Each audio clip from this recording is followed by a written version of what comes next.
So, reports are actually coming in that something I theorized in a video about 2 months ago might actually be coming true. Let's talk about this.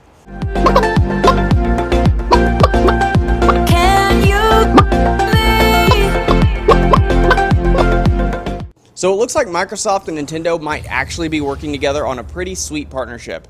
But speaking of sweet partnerships, before we get started, make sure to check out our sponsor, Player One Coffee. Coffee made by gamers for gamers. You can use coupon code AverageGamer in checkout to save 5% off any of your purchases.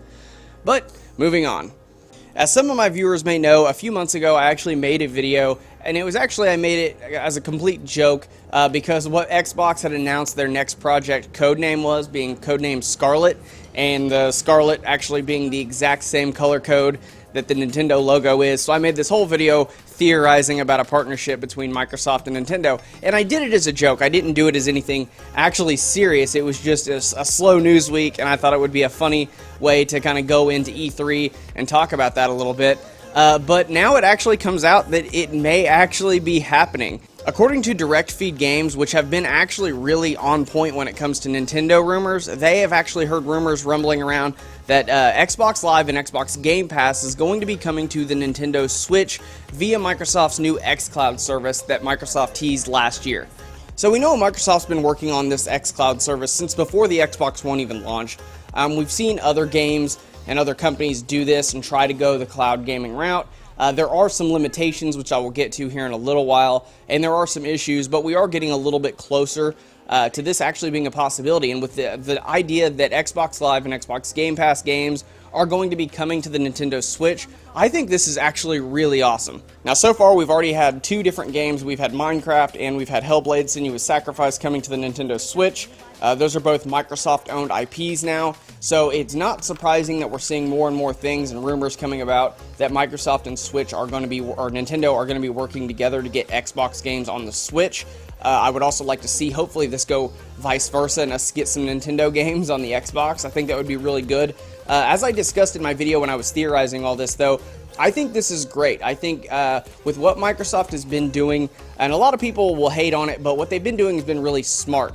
They've realized that hardware sales are not nearly as much as game sales and as service sales are. They don't make nearly as much money off just hardware. So they're focusing on just trying to get their games and their stuff into as many hands as possible. And that's what I love about what Microsoft's been doing. They've been doing the Play Anywhere with the Game Pass and with their Xbox Live games, where if you have a gaming PC, you can play the games also on your PC or on your Xbox. Now, this would also carry over to the Switch. Now, I'm not sure if all these games are going to be cloud-based games, though.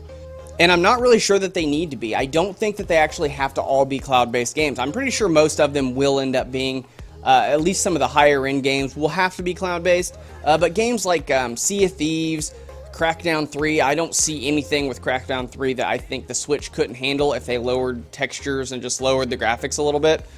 So I don't know if this is necessarily going to be all cloud-based. That's just the biggest rumor going around, that it's going to be a cloud-based service, but I don't mind if it's not cloud-based. I'd be okay with playing a game with fewer graphics options on the Switch if it meant I can take it with me. As I've said in the past, I'd love to be able to sit on my couch and play Sea of Thieves on my Switch.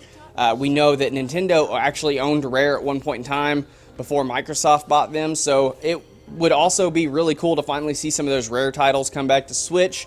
Praying for a Conker's Bad Fur Day reboot on the Switch. That would be amazing.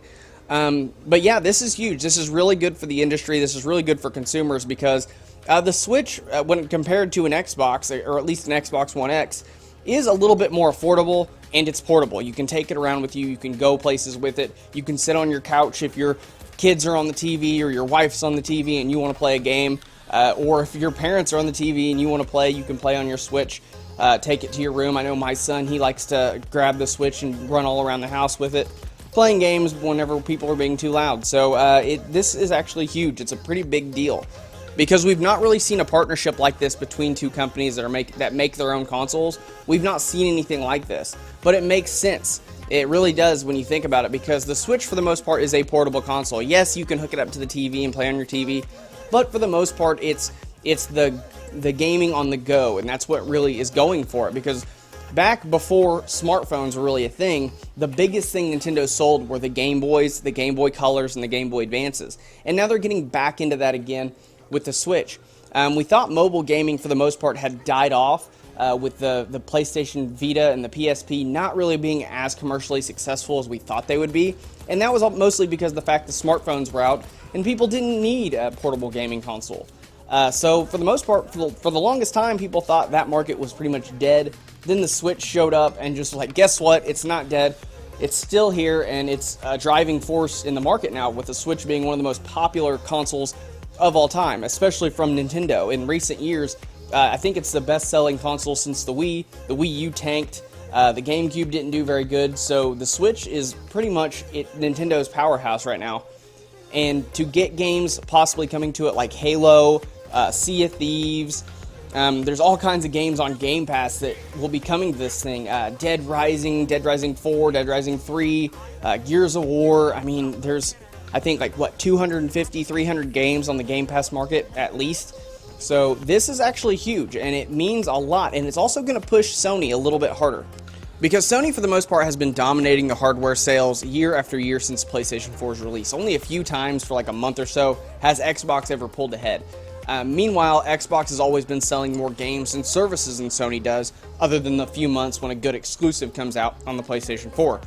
So this is another way for Xbox to pull ahead of Sony and get more of their IPs into other people's hands. Microsoft, I think, realizes, at least until next gen, they cannot compete head-to-head with Sony when it comes to hardware sales. They need to focus on getting their IPs into as many people's hands as possible, and using games as a service is going to keep more money coming in and keep their revenue ahead, as well as giving people what they want. People want to be able to play with their friends on an Xbox if they have a Switch, and vice versa. Because this is really the best way for Microsoft to get their games into as many people's hands as possible, and also earn a lot more consumer trust, showing they are trying to make sure anybody can play their games regardless of platform. I think it's a really smart business move on both ends for Microsoft and for Switch, especially for Switch. Nintendo wins, I think, more than Microsoft wins here, because not only are they going to continue to get game sales out of this and Nintendo Switch Online service sales out of this, they're going to sell more hardware for people that don't have a Switch but they're a fan of Xbox. If they want to play their games on the go, a lot more people are going to be going out and getting a Switch now to play their Microsoft games or their Xbox games. So this is a huge win for Nintendo, a very good win for Microsoft, and a huge, huge loss for Sony. The only thing I really worry about is how much focus they're going to end up putting on the cloud-based gaming side of it. There's a lot of limiting factors when it comes to cloud-based gaming. As I said in the beginning of the video, I've played around with it. I managed to get Realm Royale running on my phone not too long ago using cloud gaming. There was already a system called OnLive that was out for a little while before it shut down. That was based on cloud-based gaming. NVIDIA has a cloud-based gaming thing that's not really taken off, and that's currently in beta. There's a lot of limiting factors when it comes to cloud-based gaming, and the biggest one of that is latency and internet speed. If you don't have fast internet, you're not going to be able to stream these games very quickly. And even if you have fast internet, if you're very far away from where the data center is, your latency, your input lag is going to be so bad, it's almost going to make it unplayable. That's the only thing I worry about. Now, I was able to play Realm Royale on my phone, but that was on my home network. That was hosting my own cloud-based system and my phone on the same network, and I was even still dealing with latency. So I'm having a really hard time understanding what we're going to have to do moving forward for cloud-based gaming to really grab a hold and actually take stride and move forward, because there's just so much that could possibly go wrong with cloud-based gaming. I don't see it being a huge success right now, because basically consumer internet speed in some areas is really fast and it's possible to do, but in rural areas it's really not fast enough to be able to pull something like this off. It's not.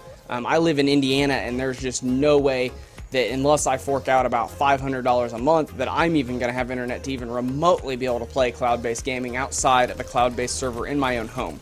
So I really hope that they're not going to focus too much on that, and I would rather see Microsoft port most of their games to Switch rather than try to make everything cloud-based. But really, right now, that's the only news that I know about this situation going on right now. I'll be sure to make another video in the future once more news comes out. I just kind of wanted to let you guys know what was going on, what the rumors were, what seems like is going to happen, and my thoughts on it. But I want to know what you guys think. Are you excited about this? Does this mean you're going to go out and get a Switch if you don't already have one? Are you pumped to finally be able to play some of your Xbox games on your Switch? Or are you strictly a PlayStation fan and you're not going to bother with an Xbox or a Switch at all? Let me know in the comments down below. I hope you guys liked this video. If you liked it and you want to see more, please do me a favor and mash that red subscribe button. If you want to know anytime myself or Nathan upload any videos, please do me a favor and click that bell icon so you can make sure you get notifications anytime we post a video. And I will see you guys next time.